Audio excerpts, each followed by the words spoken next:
My name is Ashraf Ismail, and I'm the Game Director for Assassin's Creed Origins. I am a Magi, protector of Egypt. So when you kind of set about making Assassin's Creed Origins, obviously the franchise has taken a year out.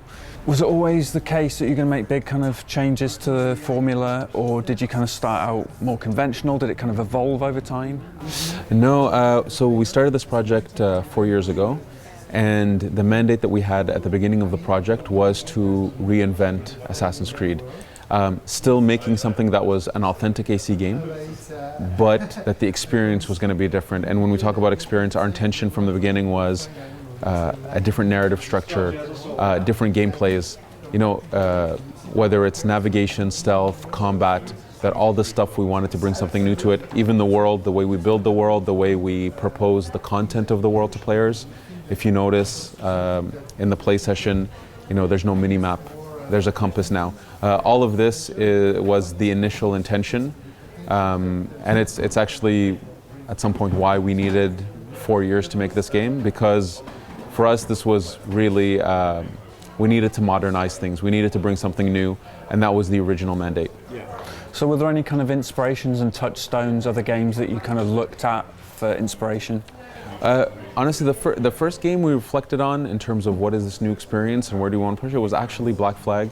We studied the way the game was consumed, and we saw some interesting patterns. We saw some things that we started counting on. So as an example, we saw that the game was really split between two types of players. One, stealth players and warriors, people who don't do any stealth.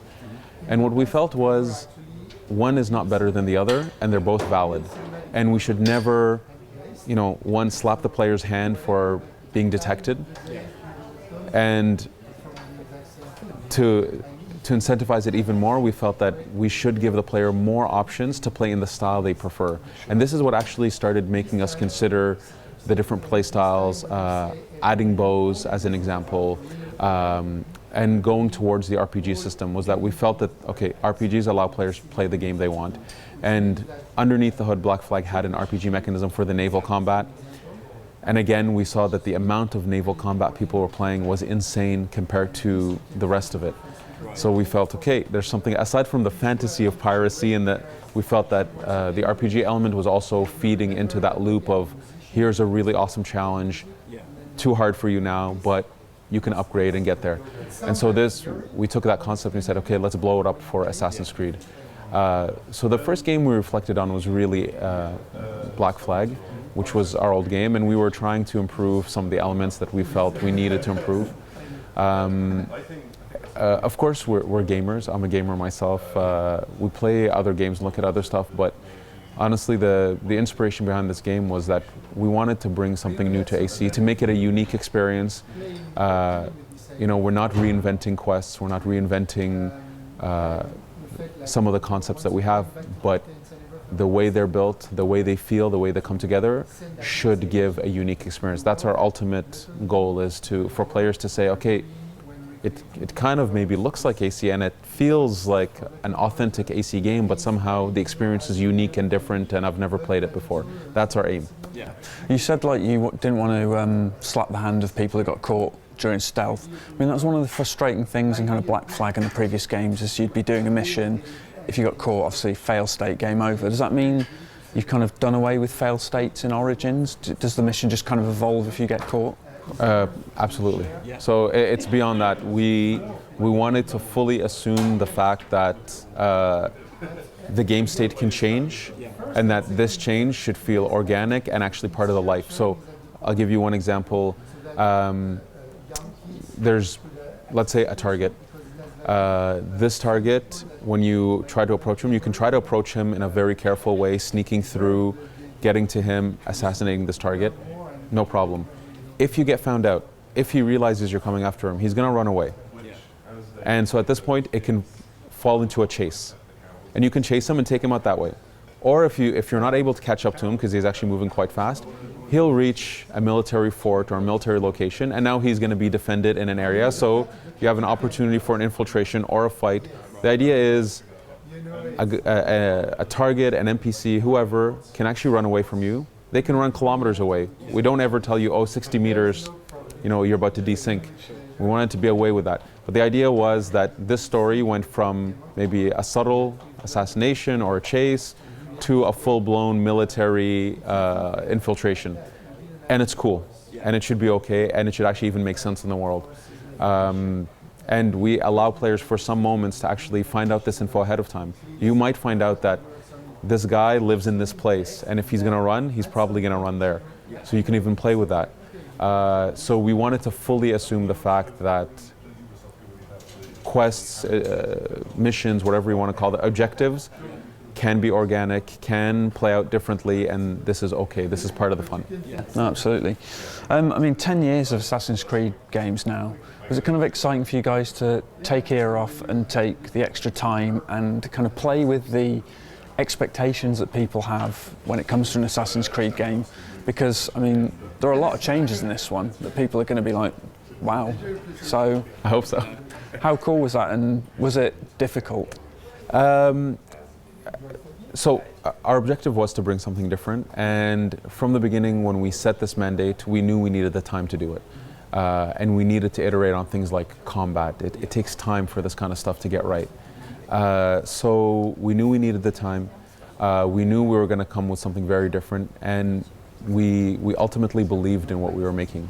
For sure, we were excited to see the reaction and hoped that people would love what we're bringing to the table. But there's always a challenge in that. There's, you know, you're taking one of the flagship games of Ubisoft and saying, hey, we're going to change it. So there's always a challenge in that, for sure. But having said that, it's part of the job. We need to challenge ourselves. We need to modernize things. We need to surprise people. You know, whether it's for fans or newcomers, I think we consistently have to bring unique experiences. At the end of the day, that's what people are, you know, investing time, money into it. They want something unique. So yes, there's a challenge in that, for sure. And it's why we needed so much time to make this particular game. But you know, it's a blast to have this opportunity and to be given that trust. Yeah, that's great. I mean, when you unveiled the game properly at E3, first thing a lot of people said, I don't know if you're aware of this, that Dark Souls is kind of the combat touchstone. It kind of looks a bit Dark Soulsy. Is that something you expected to hear? To a certain degree, maybe not precisely, but definitely we've gone to a hitbox-based combat system. So you know, we're not inventing that concept. It exists in other games for sure. And to be compared to what I consider to be an absolutely brilliant game, I find it a compliment. Having said that, I think the treatment, the mechanics, the details are very different. So people shouldn't assume that it's actually that similar. Having said that, the principles, yes, it's a hitbox-based system. And you know, our objective at the beginning, without even knowing the road we were going to take, our objective was we wanted depth in combat, we wanted a learning curve, we wanted tons of weapons that every time you find a weapon, you could be surprised with what it offers you, or it changes slightly the way you think about combat. You know, we wanted really big boss fights and a ton of boss fights. It's something we've never really done in AC. You know, we see that people spend 30, 40 hours in the game. We had to challenge ourselves to say, okay, can combat survive for that long? Can combat be fun and exciting up to that 40th hour, 50th hour even? So these were the objectives we had for combat, and so it's a very different combat system. If it's compared to wonderful combat games, that's cool for me. It's wonderful, but I think people see that is a different combat system, and hopefully they'll love it. The big thing is kind of the loot kind of system and gear and stuff. Kind of how kind of wild does that get, I guess, for want of a better word? Do you always retain the kind of silhouette and the hood of Bayek and the assassins, or do you get some crazy kind of outfits? It gets pretty wild. For sure, you know, there is a base, there is a foundation. Having said that, for customizations, for weapons, for gear in general, there's a plethora of different looks, different silhouettes, really wild silhouettes. We had fun with it, you know. If somebody wants to stay that hooded assassin, no problem. You have many options there. if you want to play with a little bit more of the wild side of the game, there's a ton of options there. We wanted to make sure that the customization had tons of options for players. Okay. Another thing, the size of the world. You guys saying it's the biggest Assassin's Creed map yet? Is that right? In a sense. So in terms of the world map, we started with a world map that was about the size of Black Flag. The big difference, and this is where, anytime I'm asked for a precise size, for me it's not the right quantifier. We replaced all the water with land, and on that land is fully explorable, and it's filled with content, and there's always something to find and do. So it's definitely the most dense world we've ever built in terms of content density. I think in terms of playtime, it's definitely the biggest AC we've ever made, by far. The world is huge. The world is absolutely bonkers in terms of scope. But that was the thing. When we set out on this journey to make this game, we right away decided Egypt. But we felt that Egypt is a country. And it has a lot of diversity, and we needed to bring that diversity to life, and that we wanted people to explore Egypt, and more than explore, discover Egypt. So we worked very hard on making sure that by going off the beaten path, finding that, there's a little cave off in if you see something, go there. There's going to be something to discover, whether it's a gameplay reward, lore, narrative stuff. There's always something surprising that we wanted to fill the world with. So it's a very huge, dense world. Yeah, because whenever I hear largest world ever, I'm kind of like, oh man, I find it a bit daunting. It can be a bit dizzying, the prospect of it. But, I guess dotting it with those landmarks and things to discover makes it interesting, right? Yeah, absolutely. The thing is, the way we see the game is people can focus on the main quest line, people can get lost in the side quests, people can get lost in the world. It's open to what you want to do in this world. A lot of the content is optional. There's a ton of optional content. And we don't expect everybody to play all that, obviously. We have content that is meant for a specific playstyle. So as an example, we have a lot of optional boss fights. We know not everybody loves combat, that's okay. And the players who want to play more stealth or more ranger playstyle, there's challenges for those people for sure. If you like combat, well, there's this one boss optionally in the world that's there. It's epic, he's way too hard, but it's okay. So a lot of the content is absolutely optional for people. That's interesting. So you have a camel mount as well. Are there any other mounts? Hippo mount? Not quite hippos. You can tame hippos, and you can have them join you and follow you and attack for you and defend for you, if you will. But in terms of mounts, so there's horse, camel, chariots, so 2-horse chariots.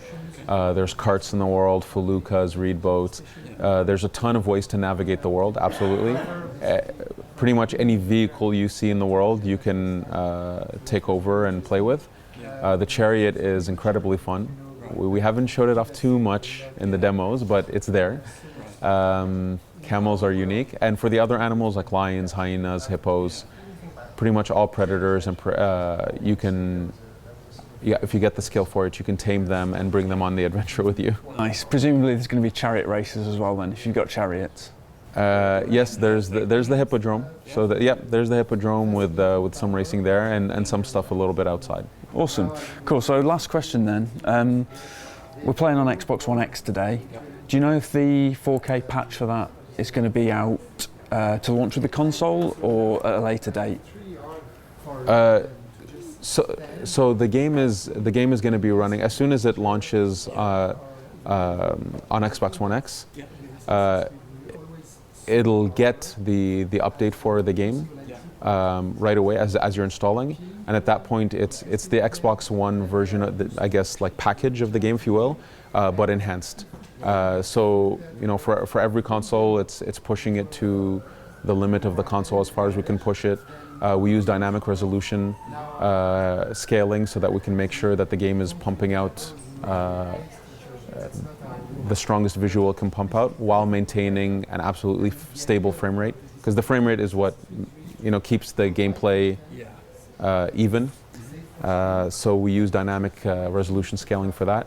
But the game launches on October 27th, and as soon as the Xbox One X is available, November 7th, the game will automatically update to that. 4K out the box, basically. Yeah. We are Magi no longer.